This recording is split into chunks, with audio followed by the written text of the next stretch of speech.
C'est pour nous encore une grande joie de pouvoir savoir que vous êtes maintenant devant votre écran pour pouvoir suivre nos messages. Frères et sœurs, nous continuons avec nos messages d'encouragement, d'édification. Et nous sommes convaincus que le Seigneur fait son travail dans vos vies parce que notre but est que vous soyez édifiés dans la parole de Dieu. Frères et sœurs, nous allons parler également aujourd'hui de la bénédiction, les défis de la bénédiction. Nous savons que beaucoup de gens ont besoin de la bénédiction. Chaque personne aspire à voir la bénédiction dans sa vie. Chaque personne veut que sa vie soit remplie de bénédiction. Mais frères et sœurs, nous devons savoir que la bénédiction a un but, devrait avoir un but précis dans notre vie. Parce que lorsque Dieu nous bénit, Dieu a un but. Il sait pourquoi il bénit ses enfants. Il sait pourquoi il envoie la bénédiction dans la vie de ses enfants. Et deuxièmement, nous devons savoir que la bénédiction a des défis. C'est-à-dire que lorsque je reçois une bénédiction, cette bénédiction me lance à moi un défi. C'est-à-dire que ça ne vient pas seulement comme ça. Cette bénédiction qui vient dans ma vie, qui vient dans mes affaires, dans tout ce que je fais, me lance un défi. Ça devrait me pousser à un changement, devrait me pousser à plus de travail, devrait me pousser à faire quelque chose. Mes frères et sœurs, nous devons savoir, la bénédiction, c'est une responsabilité. La bénédiction n'est pas seulement une chose simple que nous recevons de la part du Seigneur. Pourquoi? Parce qu'en recevant la bénédiction, aujourd'hui, frères et sœurs, nous voyons comment les gens se détruisent entre eux, comment les relations sont détruites, nous voyons comment les conflits entre les gens, nous voyons comment les vies des personnes sont détruites à cause de la bénédiction. Alors que la bénédiction devrait être quelque chose de bien pour notre vie, elle devrait être quelque chose de joie pour notre vie, elle devait apporter quelque chose de bien dans notre vie. Et nous allons lire dans la parole de Dieu. C'est dans le livre de Proverbes, le chapitre 10, le verset 22, la Bible dit, c'est la bénédiction de l'Éternel qui enrichit. La Bible dit que la bénédiction de l'Éternel enrichit. Donc, ça me rapporte quelque chose de bien.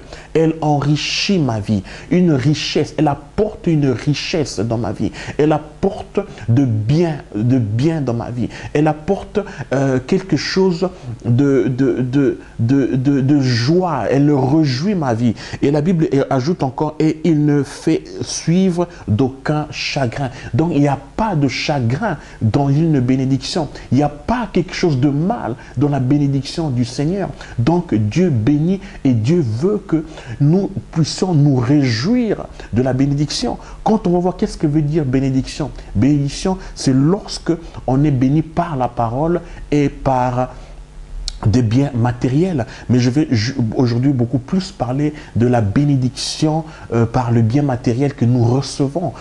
Lorsque nous recevons par exemple des finances, lorsque nous recevons par exemple quelque chose de matériel, lorsque nous recevons par exemple, lorsqu'on est marié, c'est une bénédiction. Lorsqu'on est marié, lorsqu'on rencontre l'homme de sa vie, la femme de sa vie, mes frères, ça c'est une bénédiction. Mais vous devez savoir que toute bénédiction a un but, premièrement. Deuxièmement, toute bénédiction nous lance un défi.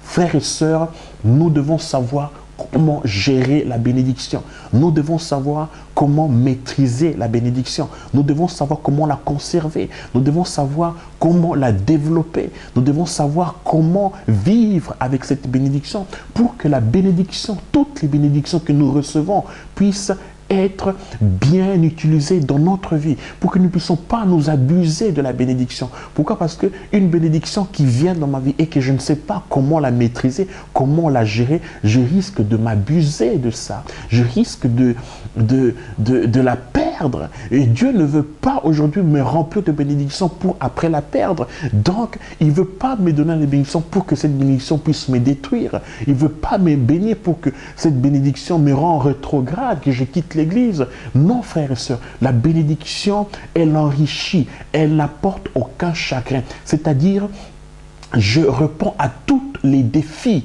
qui me sont lancés. C'est-à-dire que tous les défis que me lance la bénédiction, je réponds à ces défis et j'accomplis ces défis.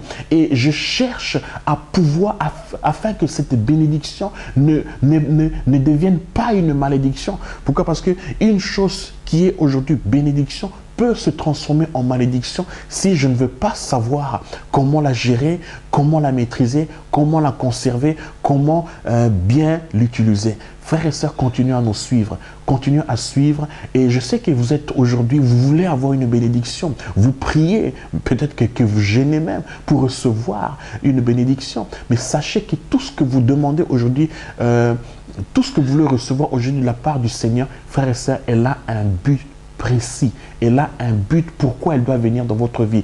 C'est premièrement. Et deuxièmement, mes frères et sœurs, cette bénédiction vous lancera un défi. Et vous devez répondre positivement à ce défi. Vous devez aller loin jusqu'à répondre à ce défi. Pourquoi? Parce qu'elle ne vient pas seulement comme ça. Si vous n'allez pas répondre au défi que vous lance la bénédiction, frères et sœurs, vous allez ou bien la perdre, ou bien vous abuser de cette bénédiction, ou bien vous allez mal la gérer, et ou bien elle ne sera plus une bénédiction, elle ne va plus vous rapporter de la joie, vous n'allez plus vous réjouir de cette bénédiction, mais elle apportera du chagrin. C'est pour cela, frères et sœurs, continuez à nous suivre, soyez attentifs à nos enseignements, à nos messages. Que Dieu vous bénisse abondamment. Merci.